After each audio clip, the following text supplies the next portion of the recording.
Hi there, I'm Selena. You know, most families celebrate birthdays with cake and candles.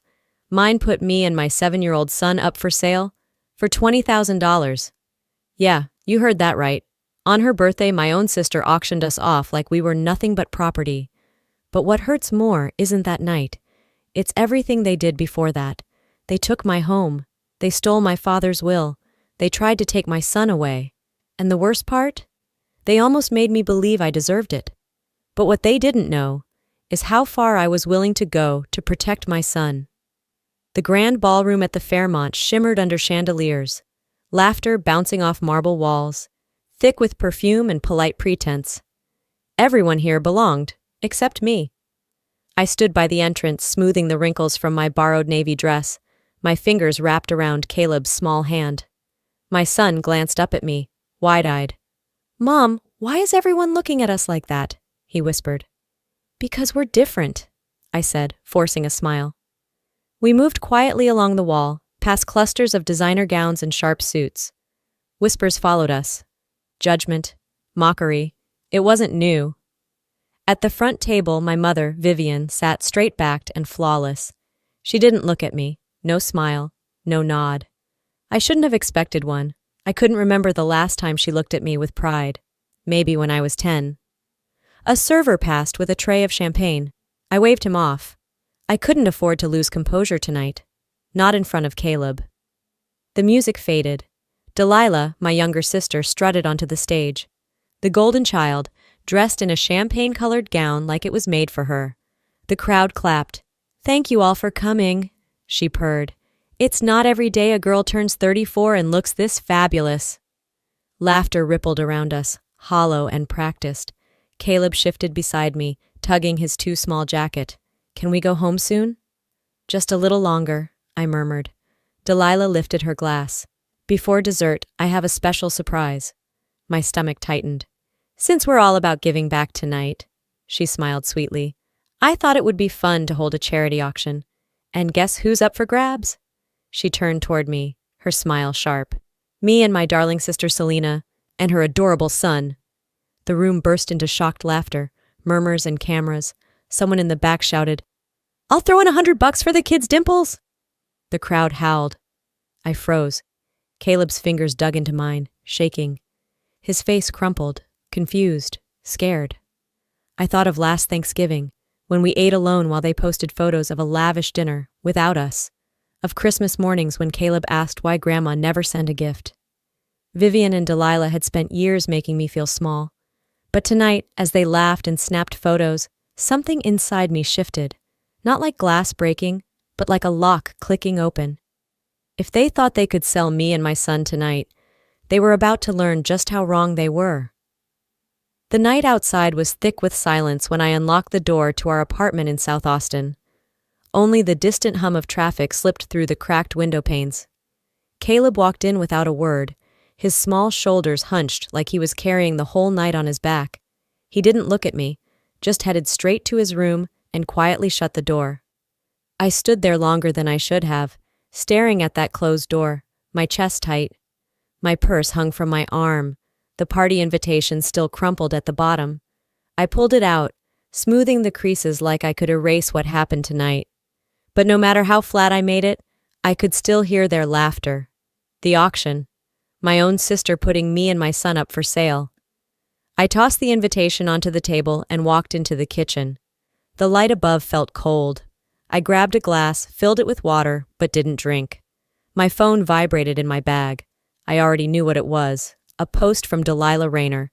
A glossy photo of her at the party captioned, "Charity starts at home. Sometimes you have to clean house." The comments flooded in. "Such a queen." "Selena's so bitter." "That poor kid." I scrolled past them, forcing myself to breathe. This wasn't new. Delilah always knew how to humiliate me. Last year, it wasn't a party. It was a photo of me and Caleb on her feed, me in my cafe uniform, hair messy, walking him home from school. Her caption, "Support struggling single moms, here's Exhibit A." The text poured in after, "Are you okay? Need money?" They didn't know she was mocking me. I tried to shake the memory, but another one crept in. The letter from Caleb's school. I walked to the drawer by the fridge and pulled it out. The paper was soft from how many times I'd folded and unfolded it. It was from Vivian. She'd written the board herself, claimed I was unstable, said I wasn't fit to raise a child. She convinced them to revoke Caleb's scholarship, the one shot he had at a better future. I could still see his face the day I told him he couldn't go back. He didn't cry. He just folded up the acceptance letter and said, "It's okay, Mom. Maybe next time." I folded the school's letter again, but it felt heavier now, weighted with years of betrayal. In the kitchen mirror, I caught my reflection. Tired eyes, tight jaw, shoulders heavy with every insult, every cut. For years I thought if I stayed quiet, worked hard, raised Caleb right, they'd finally see me. But tonight proved something else. They didn't want to see me. They wanted me broken. I leaned on the counter, pressing my palms flat until the ache in my chest sharpened into something clearer. "They want me to break," I whispered, "but they've forgotten how much I've survived." The sunlight creeping through the blinds felt cold. It only made the weight from last night heavier. I moved quietly through the apartment, careful not to wake Caleb, not that he was really sleeping. He sat at the small table, crayon in hand, scratching at paper without much effort.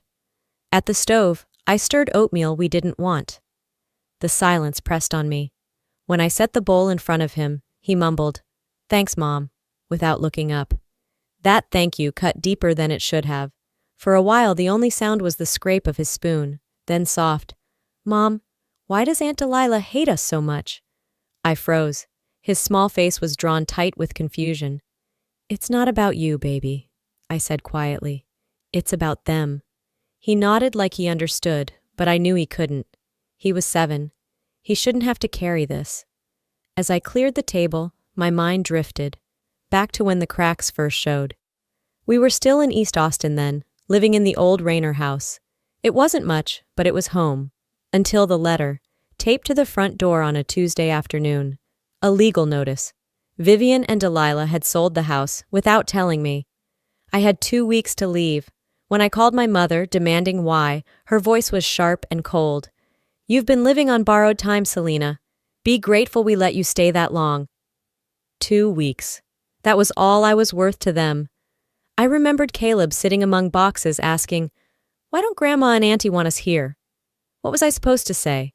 That they'd tossed us aside like trash? We packed up our lives and landed here, in this cramped apartment that never felt like home.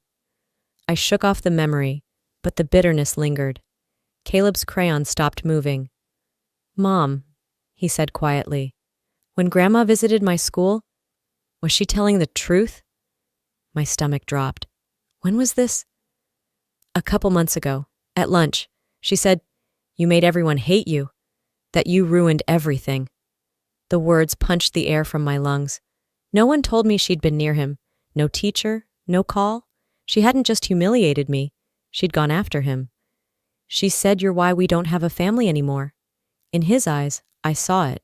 A small crack, a seed of doubt. I knelt beside him, taking his hands. "None of that is true," I said firmly. "None of this is your fault, and it's not mine either." He nodded, but I knew the question still lingered. When he finally shuffled back to his room, closing the door behind him, something in me hardened. They weren't just trying to tear me down anymore. They wanted to break him, and I wasn't going to let them. I wiped my hands on a dish towel, letting the silence settle before I whispered to the empty kitchen. "If they want a war, I'll show them how a mother fights." 2 weeks had passed, but the weight in my chest hadn't lifted. Each morning felt heavier, each night a battlefield in my head. But today felt different. I stood outside the tall glass doors of Graham Weston's law office, the Texas sun glaring off the polished windows. The city bustled around me, but inside, I was still and sharp. When I stepped in, the cool air smelled faintly of paper and coffee. Graham was already waiting behind his desk, suit crisp, expression serious. "Selena," he greeted, "come in. I think it's time you knew what they've been hiding." I sat down, my hands tight in my lap. "Whatever it is," I said quietly, "I'm ready." He slid a thick folder across the desk. I opened it, skimming the pages until his voice broke the silence. "Your mother and sister," he said, "have filed a petition to void your father's will." My stomach twisted. On what grounds? They're claiming Arthur Rayner was mentally unfit, that he was manipulated, that you coerced him. The lie hit like a slap. My father wasn't weak, I said. They know that. Graham nodded. They're trying to block you and Caleb from inheriting everything. Anger rose in me, hot and sharp. But then he added, what they don't know is that your father prepared a second will. The real one. I'm the executor. I stared at him. What? He nodded. Arthur left 85% of the estate to you and Caleb, including control of Rayner Realty. My throat tightened. Why didn't he tell me? He wanted to protect you. He knew what your mother and sister were capable of. I looked down at the papers, the weight of them sinking in. It wasn't about money. It was about the one person who'd quietly believed in me. For a moment, I saw my father again, teaching me how to balance a checkbook at the kitchen table. His voice in my ear. You're stronger than you know. Even after death, he was still fighting for me. I drew in a breath, steadying myself. So, what's our next move? Graham met my eyes. We can challenge their petition. We have the real will, but it'll get ugly. I nodded. I don't care if it's messy. I want you to send them a formal notice. He raised a brow. A notice? Yes, I said. Tell them I'm done being their victim. If they don't back off, I'll take everything they've stolen, publicly and legally. For the first time, Graham smiled. Understood. As I stood, I glanced out the window at the city moving below. They've crossed every line, I murmured. I'll draw the last one. A month passed. A month of silence, but I knew better than to trust it. So when the invitation landed in my inbox, an elegant PDF dressed in gold script, I didn't flinch. The Rayner Foundation Charity Gala, supporting single mothers across Texas, signed by Delilah Rayner. A slap in the face disguised as kindness. I stared at it for a moment, then clicked RSVP. If she wanted me there, I'd show up on my terms. The night of the gala, I stood outside the Austin Museum of Arts, adjusting the strap of my black dress. It wasn't designer, but it fit better than anything Delilah owned, because I didn't need a label to stand tall. Inside, the grand hall glittered with lights and fake smiles. Waiters moved between crowds, champagne flutes in hand. The same faces who'd whispered behind my back for years were all here. And at the center of it all, Delilah. She stood on stage, laughing like she ran the world. When her eyes met mine, her smile tightened, daring me to react. I kept mine polite, neutral, but I was already 10 steps ahead. The music faded as she took the mic. Ladies and gentlemen, she began sweetly, tonight is about giving back, about lifting those less fortunate, those who made poor choices. Laughter rippled through the room. Beside me, Graham leaned in. You don't have to stay. I shook my head. I'm not going anywhere. Delilah's voice dripped with sugar and venom. Single mothers face many struggles. Sometimes, those struggles come from within, from poor decisions, from unstable behavior. The crowd chuckled, eyes flicking toward me. And tonight, she smiled, we want to help people like my sister, to prove even the broken can be saved. More laughter. My pulse roared in my ears, but I waited. When the Kwanda opened, I raised my hand. Her smile flickered. Ah, my sister, a question? I took the mic, voice calm.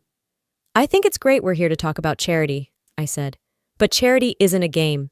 It's not about who can humiliate their family the loudest. Murmurs rippled through the crowd. You can raise all the money you want, Delilah, I added, meeting her eyes.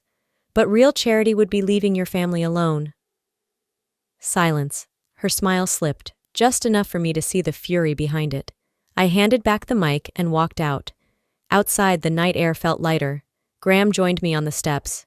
You know she won't stop now. I nodded. Good, I said quietly, because neither will I.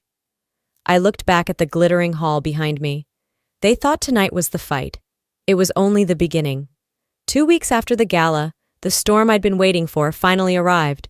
Not with a knock, but with 2 thick envelopes shoved under my door. One signed by Vivienne, the other by Delilah. I sat at the kitchen table, my heart pounding as I read. Vivienne was petitioning to void my father's will, accusing me of manipulating him when he was weak. Delilah's envelope was worse.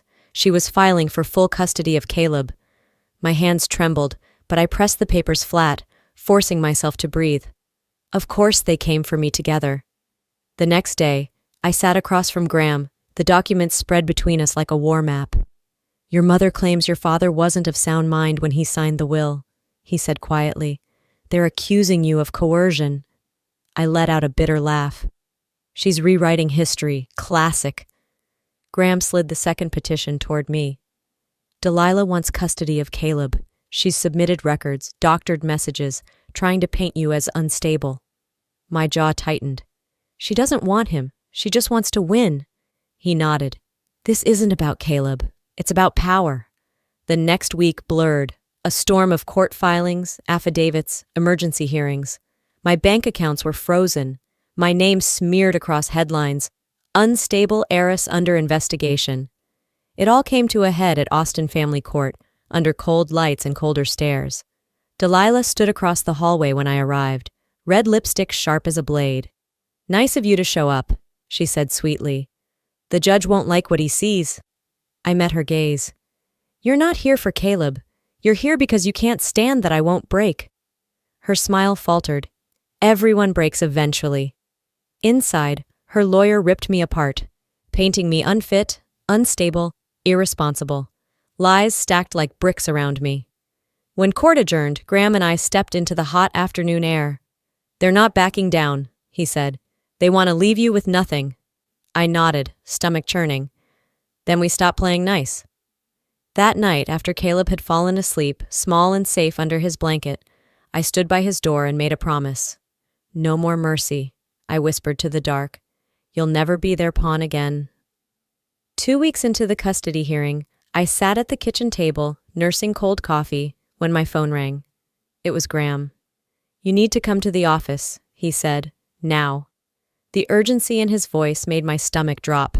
40 minutes later, I walked into his office and froze. Carter Blake, my father's oldest friend, a man I hadn't seen in over a decade. He looked older, thinner, but his sharp eyes hadn't changed. "You should sit down," Carter said quietly. Graham slid a thick folder toward me, but Carter spoke first. "I've stayed quiet too long," he began. "But watching what Vivian and Delilah are doing to you, I can't anymore." My pulse quickened as Carter laid out the truth. Years ago, Vivian and Delilah had isolated my father, cutting him off from friends, allies, even me. They controlled his meetings, his money, every interaction. They fed him lies until he believed I didn't care. "They made sure Arthur thought you abandoned him," Carter said. He handed me proof, financial records, emails, statements. The paper trail was clear: manipulation, coercion, betrayal. They hadn't just cut me from the will. They'd erased me from his life. For a moment, I couldn't breathe. Graham's voice broke through. "We can use this, in court and in the public eye." I closed the folder carefully, like it might break. "Then let's use it all." The next day, Carter's sworn testimony was filed, but I wanted more. I gave an interview. Just one clear statement: I will not let lies rewrite my father's story or my son's future. It provoked them, just like I knew it would. That evening, my phone wouldn't stop buzzing. Delilah had gone live everywhere: Instagram, TikTok, Facebook. Her tear-streaked face filled the screen, her voice trembling. "My sister's trying to steal everything our father built," she cried. "She manipulated him when he was dying. She's tearing our family apart for money." The video went viral. The comments poured in. "Greedy witch. Poor Delilah. She's always been the better sister." I turned off my phone. Minutes later, Graham called. "You okay?" I stared out at the dark Austin skyline, the weight of it all pressing on me. "They've lit the match," I said softly. "Let's burn down their lies." The last Friday of June, Austin was already sweltering when I arrived at Travis County Family Court. The Texas sun glared against the courthouse windows, but it wasn't the heat that made my skin prickle. The courthouse steps were a circus. Reporters crowded the entrance, microphones shoved forward like weapons, cameras flashing. I ignored them. Graham walked beside me, steady as ever, and Caleb held my hand tightly. His small fingers curled around mine like a lifeline. Behind us, I could hear the hurried click of heels. Vivian arrived first, cold and composed. Delilah followed minutes later, her usual swagger absent, sunglasses covering her face. Inside the courtroom, the air felt heavier than the weight of all the eyes watching us. When the judge entered, the room fell silent. After thorough review of submitted evidence, including the original testament of Arthur Rayner, financial records, and sworn testimony from Carter Blake, the judge began, voice even but firm. This court finds no credible basis to invalidate Mr. Rayner's will. A murmur ran through the crowd. My pulse thundered in my ears. The court further finds, the judge continued, that deliberate attempts were made to manipulate Mr. Rayner's estate and alienate Miss Selina Rayner from her rightful inheritance. I glanced at Vivian, whose jaw was tight, lips pressed into a thin line. The court upholds Arthur Rayner's last will and testament, the judge finished. Selina Rayner and her son Caleb Rayner are the legal heirs of the Rayner estate and company assets. The relief that washed over me wasn't sweet. It was sharp, edged with the bitterness of everything it cost to get here. Before I could exhale, the judge shifted papers and continued. Regarding the custody petition submitted by Miss Delilah Rayner, he said, the court finds the petition not only baseless, but malicious. Delilah sat frozen, her face draining of color. The evidence presented demonstrates an intentional effort to undermine Miss Selina Rayner's ability to parent her son. Such behavior constitutes psychological harassment. My throat tightened. The judge looked directly at me. Miss Rayner, he said gently, you are the only parent this boy needs. For the first time in weeks, my shoulders eased. The gavel came down like thunder, final and irreversible. Outside the courtroom, Graham handed Vivian's attorney a formal notice. Accounts frozen, restitution owed. Delilah stood a few feet away, her sunglasses now gone, eyes red-rimmed but not from tears. She approached quietly. Selina, can we talk? I met her gaze, but there was nothing left to say, not after everything. You already said enough, I replied, and so did the court. I turned away before she could answer, walking toward the exit where Caleb waited. The media's shouting followed us outside, but I didn't care. The only voice I heard was my son's as he took my hand. Mom, he asked softly, does this mean it's over? I gave his hand a small squeeze. For now. The September sun streamed through the tall windows of my new office, warm and gentle. For the first time in years, the light didn't feel harsh. It felt earned. On my desk sat a simple plaque, CEO Selina Rayner. Beside it, a silver frame held a photo of Caleb, grinning wide, a front tooth missing, his tiny baseball glove in hand. I traced the edge of the frame and let out a breath I hadn't realized I was holding.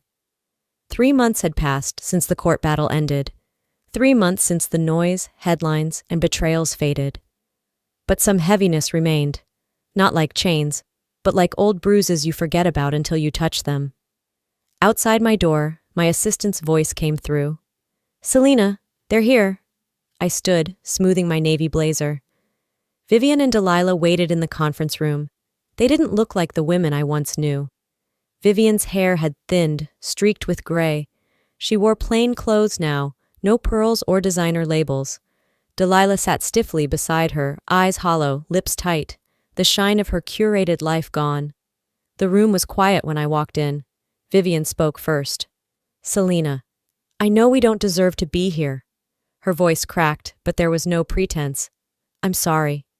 Delilah glanced up, her eyes wet but guarded. I didn't realize how far we'd gone until there was nothing left.